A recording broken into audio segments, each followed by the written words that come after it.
Hello students, आज video में बात करने वाले हम लोग प्रॉफिट लॉस एप्रोप्रिएशन अकाउंट के बारे में। ये देखिए इस चैप्टर का फर्स्ट लेजर और बहुत ही इंपॉर्टेंट लेजर है। इस चैप्टर में आप कोई भी क्वेश्चन करेंगे उसमें डायरेक्टली या इनडायरेक्टली आपको या तो ये लेजर प्रिपेयर करना होगा या इस लेजर के जो टर्म्स अभी आपको मैं बताऊंगा उन टर्म्स को वहां पे कैलकुलेट करना होगा। अब देखिए जैसे आपको मैंने प्रीवियस वीडियो में बताया था कि ये चैप्टर 11th के एक चैप्टर का एक्सटेंशन। 11th में सब बच्चों ने एक चैप्टर पढ़ा होगा फाइनेंशियल स्टेटमेंट। वहां पे आपको ट्रेडिंग, प्रॉफिट लॉस और बैलेंस शीट के लेजर्स प्रिपेयर करने होते थे।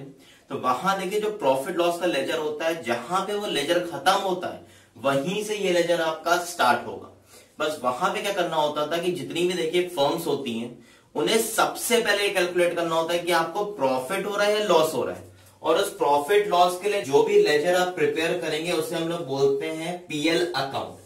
शायद कुछ बच्चों को याद आ जाए कि डेबिट में सारे आप एक्सपेंसेस रिकॉर्ड करते थे, जैसे सैलरी, कमीशन, ठीक है, बैड डेब्ट्स हो गए, डेप्रिसिएशन हो गया, और राइट में सब हम लोग इनकम रिकॉर्ड करते थे। और लास्ट में जब ये लेजर कंप्लीट होता था तो या तो नेट प्रॉफिट आता था या नेट लॉस। डेबिट में आपका आता था नेट प्रॉफिट और क्रेडिट में अगर बैलेंस से लेकर आती थी तो आता था नेट लॉस। अब देखिए इस लेजर से आपको इस लेजर को प्रिपेयर करना होगा। दोनों में देखिए डिफरेंस क्या है कि यहां पे ये लेजर आप फर्म के पॉइंट ऑफ व्यू से बनाते हैं कि फर्म को ये चेक करना है कि उन्हें प्रॉफिट हो रहा है या लॉस हो रहा है, इसलिए आप यहां पे नेट प्रॉफिट या नेट लॉस को फाइंड आउट करते हैं। मगर ये जो लेजर है इसका देखिए नाम क्या है, प्रॉफिट लॉस एप्रोप्रिएशन अकाउंट। इस एप्रोप्रिएशन का देखिए मतलब क्या होता है कि आपको इस लेजर से जो भी प्रॉफिट मिल रहा है, लॉस नहीं, जो भी आपको ये नेट प्रॉफिट मिल रहा है, इस नेट प्रॉफिट का कितना शेयर पार्टनर्स को रिसीव होगा वो जिस लेजर में आप रिकॉर्ड करके शो करेंगे उस लेजर का नाम होता है profit loss appropriation account. Class 11th में आप जो लेजर बनाते थे वो पीएल अकाउंट था। उसी सेम तरीके से अब आप जो लेजर बनाएंगे वो आपका होगा profit loss appropriation account. Question में देखिए आपको प्रॉफिट गिवन होगा, लॉस नहीं गिवन होगा। अगर लॉस गिवन होगा तो उस कंडीशन में आपको प्रॉफिट लॉस एप्रोप्रिएशन बनाने की जरूरत नहीं है। उसका देखिए रीजन है कि जब लॉस है तो पार्टनर्स को कोई भी चीज मिलेगी नहीं, क्योंकि उनको प्रॉफिट में से ही तो आपको सैलरी, कमीशन या जो भी चीजें पार्टनर्स को आप पे करते हैं वो पे करेंगे। तो ये लेजर तभी बनेगा जब क्वेश्चन में आपको प्रॉफिट गिवन होगा, और 90% क्वेश्चंस में आपको प्रॉफिट ही गिवन होगा। बहुत रेयर कोई क्वेश्चन आपको मिल सकता है जिसमें क्वेश्चन में आपको पहले से लॉस गिवन हो। अब देखिए ये लेजर पहले तो आप प्रिपेयर कैसे करेंगे, तो इसका फॉर्मेट अच्छे से देख लीजिए, क्योंकि फॉर्मेट पे भी यहाँ पे आपको मार्क्स मिलते हैं और फॉर्मेट काफी हद तक आपका सेम है। जैसे क्लास 11 में आपने कोई भी लेजर पढ़ा हो, जैसे पीएल अकाउंट बनाते थे, सेम वही फॉर्मेट यहाँ पे अप्लाई हो रहा है। पहले तो लेजर का देखिए नाम क्या है, profit loss appropriation account for the year ended. और क्वेश्चन में देखिए जो भी डेट गिवन होगी उस डेट को आप यहाँ पे रिकॉर्ड कर देंगे, 31 मार्च हो या 31 दिसंबर हो। यहां देखिए फॉर का मीन्स क्या होता है कि ये लेजर आपका सिर्फ एक साल के ट्रांजैक्शंस रिकॉर्ड करता है, कि जो भी आपको end of the year profit हो रहा है, नेट प्रॉफिट, उस नेट प्रॉफिट का कितना शेयर पार्टनर्स को आप डिस्ट्रीब्यूट करेंगे, सैलरी, कमीशन, वो चीजें भी आपको यहाँ बताऊंगा, वो सब आप यहाँ पे रिकॉर्ड करते हैं। और लास्ट में जो रिमेनिंग प्रॉफिट बच जाएगा वो भी पार्टनर्स को ही हम लोग ट्रांसफर कर देते हैं। अब देखिए यहाँ पे जो फॉर्मेट होता है वो काफी तक सेम आपका इस 11 के फॉर्मेट से मिलता जुलता है। यहाँ देखिए एक आपका होता है डेबिट साइड और एक होता है क्रेडिट साइड। यहाँ पे आप लिखेंगे पर्टिकुलर अमाउंट और यहाँ पे आप लिखेंगे पर्टिकुलर अमाउंट। तो एक डेबिट है और एक क्रेडिट है। ये लेजर देखिए आपको प्रॉफिट लॉस से रिलेटेड है, तो यहाँ पे आपका जो रूल अप्लाई होगा वो नॉमिनल अकाउंट का है। नॉमिनल अकाउंट का रूल आपने क्लास 11 में पढ़ा था, debit all losses and expenses, credit all income and gain. Same वही फंडा यहाँ पे अप्लाई होगा। तो डेबिट में जितनी भी चीजें पार्टनर्स को मिल रही हैं वो फर्म के लिए क्या एक्सपेंस है, क्योंकि वो पे कर रहे हैं, वो सब डेबिट पे रिकॉर्ड होगा। और जो भी यहाँ प्रॉफिट या इनकम होगी फर्म की वो क्रेडिट पे आप रिकॉर्ड करेंगे। सबसे पहले यहाँ पे क्रेडिट से आप स्टार्टिंग करेंगे। उसका देखिए रीजन है कि आपको स्टार्टिंग यहाँ प्रॉफिट से करना है। क्वेश्चन में प्रॉफिट आपको पहले से गिवन होगा, उस प्रॉफिट को आप यहाँ क्रेडिट में रिकॉर्ड करेंगे बाय प्रॉफिट लॉस अकाउंट करके, वो यहां पे आ जाएगा। फिर उसके बाद देखिए एक चीज क्रेडिट में और आती है पूरे चैप्टर में। यहां इस लेजर में राइट साइड से दो ही चीजें आपको मिलेंगी, एक बाय प्रॉफिट लॉस अकाउंट करके जो क्वेश्चन में आपको प्रॉफिट गिवन होगा, या इसको बाय बैलेंस ब्रॉट डाउन करके भी आप कर सकते हैं। कुछ बुक्स में आपको बाय बैलेंस ब्रॉट डाउन करके गिवन होगा, आप उसको लिख सकते हैं। फिर एक चीज देखिए और आपको यहाँ राइट साइड मिलेगी, bye interest on drawings. Interest on drawing देखिए क्रेडिट में इसलिए आ रही है, उसका रीजन है कि ड्रॉइंग्स का मतलब क्या होता है कि कोई एक पार्टनर है, उसने फर्म से कुछ पैसे विड्रॉ किए पर्सनल यूज के लिए, अब इसके रिटर्न में वो इंटरेस्ट फर्म को पे करेगा, मतलब इंटरेस्ट ऑन ड्रॉइंग फर्म को रिसीव होता है, इसलिए उसे आप कहां रिकॉर्ड करेंगे, क्रेडिट में, क्योंकि ये चीज पार्टनर को नहीं मिल रही है, पार्टनर ये चीज फर्म को पे कर रहे हैं। इसलिए राइट में आपको दो ही चीज मिलेंगी, एक तो जो प्रॉफिट क्वेश्चन में गिवन होगा और दूसरा आपका आता है इंटरेस्ट ऑन ड्रॉइंग्स।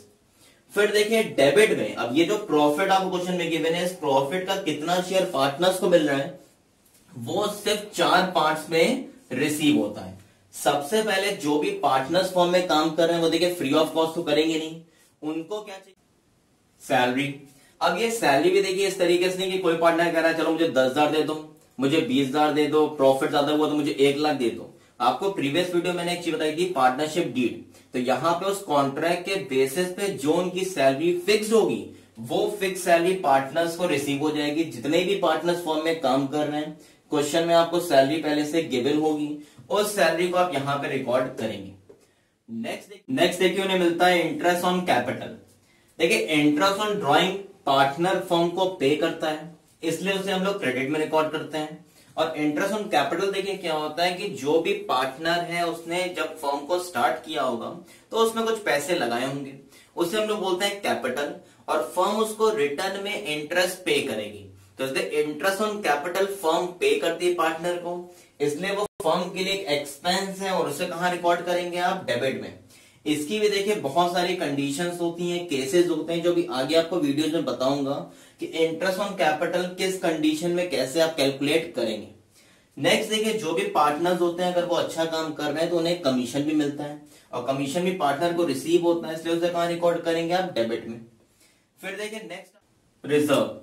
देखिए रिजर्व का सिंपल मीन्स क्या होता है कि प्रॉफिट में से आप पार्टनर्स को तो सैलरी, इंटरेस्ट ऑन कैपिटल और कमीशन देते हैं, मगर कुछ पैसे आप रिजर्व के फॉर्म में भी रखते हैं। रिजर्व का देखिए मीन्स क्या होता है कि फ्यूचर में अगर आपको पैसे की जरूरत होगी तो आपके पास कुछ पैसे सेव होने चाहिए, और वो रिजर्व के फॉर्म में पार्टनर्स क्या करते हैं, सेव करके रखते हैं।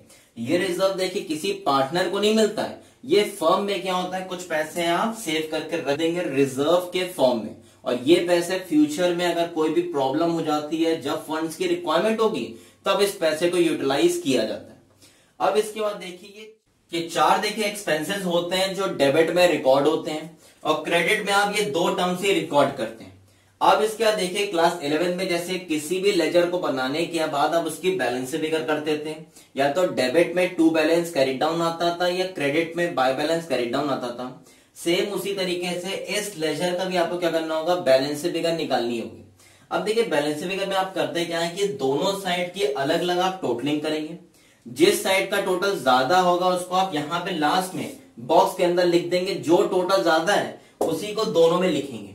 सेम उसी तरीके से यहां भी देखिए जब आप बैलेंस फिगर निकालेंगे तो एक चीज याद रखिएगा, हमेशा राइट साइड का टोटल ज्यादा होगा।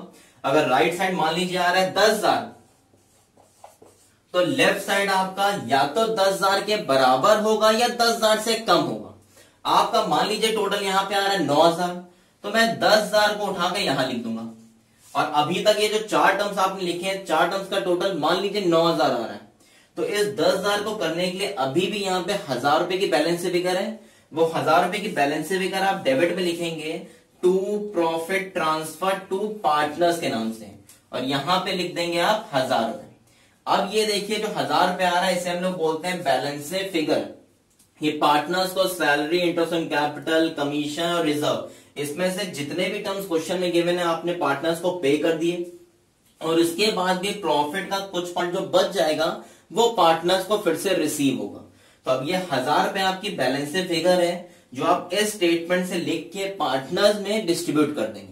यहां देखें क्वेश्चन में आपको एक रेशियो भी गिवन होगा कि किस रेशियो में पार्टनर्स को ये रिमेनिंग प्रॉफिट को बांटना, और ये रिमेनिंग प्रॉफिट हमेशा याद रखिएगा डेबिट में ही आएगा, कभी भी ये क्रेडिट साइड नहीं आएगा, क्योंकि 11 में आपने पढ़ा था कि जिस साइड बैलेंस कम होता है उस साइड कैरी डाउन लिखते हैं। और याद रखिएगा इस लेजर में हमेशा राइट साइड का टोटल ज्यादा होगा, लेफ्ट साइड का हमेशा टोटल कम होगा। उसका देखिए रीजन ये है कि यहाँ पे राइट साइड आपका प्रॉफिट आ रहा है और इस प्रॉफिट का ही पार्ट है जो पार्टनर्स को salary, interest on capital, commission या इन सब फॉर्म में मिल रहा है। अगर राइट साइड का टोटल कम हो गया और डेबिट साइड का टोटल ज्यादा हो गया तो वो गलत हो जाएगा, क्योंकि प्रॉफिट का ही पार्ट है जो पार्टनर्स को ये सब चीजें मिलेंगी। अगर प्रॉफिट कम हो गया तो ये सैलरी, इंटरेस्ट ऑन कैपिटल भी उनको कम मिलेगी। तो याद रखिएगा हमेशा या तो ये दोनों साइड आपकी इक्वल हो सकती है या ये साइड ज्यादा होगी और ये साइड कम होगी, और जो भी रिमेनिंग प्रॉफिट आएगा वो पार्टनर्स को आप इस तरीके से रिकॉर्ड करेंगे, बैलेंसिंग फिगर लिखेंगे और जो अमाउंट है वो पार्टनर्स में ओल्ड रेशियो जो क्वेश्चन में गिवन होगा उसमें बांट देंगे। किस तरीके से करेंगे ये सारी चीजें भी आगे आप वीडियोस में पढ़ेंगे। आई होप आपको पूरा पीएल एप्लीकेशन अकाउंट का फंडा समझ आ गया होगा। यहाँ पे क्रेडिट में सिर्फ ये 2 टर्म्स आते हैं और डेबिट में ये 4 टर्म्स, और जो भी बैलेंस फिगर होगी वो to profit transfer to partners, जो नाम गिवन होंगे पार्टनर्स के आप वो लिखेंगे, और जो भी बैलेंस फिगर होगी उसमें क्वेश्चन में आपको रेशियो गिवन होगा, उस रेशियो में उस प्रॉफिट की बैलेंस फिगर को आप पार्टनर्स में बांटेंगे। ये अपनी कॉपीज में अच्छे से नोट डाउन कर लीजिए। उसका देखिए रीजन है कि आने वाली जो वीडियोस होंगी वो अभी इसी पे बेस्ड होंगी। कुछ प्रॉफिट से रिलेटेड कंडीशन है वो आपको बताऊंगा, फिर उससे रिलेटेड क्वेश्चन कराऊंगा। इंटरेस्ट ऑन ड्राइंग भी आपका देखिए डायरेक्टली यहां नहीं मिलेगा कि ड्राइंग्स गिवन है, रेट गिवन है, आप कैलकुलेट कर लीजिए। यहाँ पे कुछ केसेस हैं, कुछ फंडे होंगे, उसके बेसिस पे आप यहाँ पे interest on drawing, interest on capital, commission ये सब कैलकुलेट करेंगे। कुछ मेथड्स भी लगते हैं, कुछ फॉर्मुले भी लगते हैं, तो वो क्या चीजें होंगी वो आने वाली वीडियोस में आपको बताऊंगा।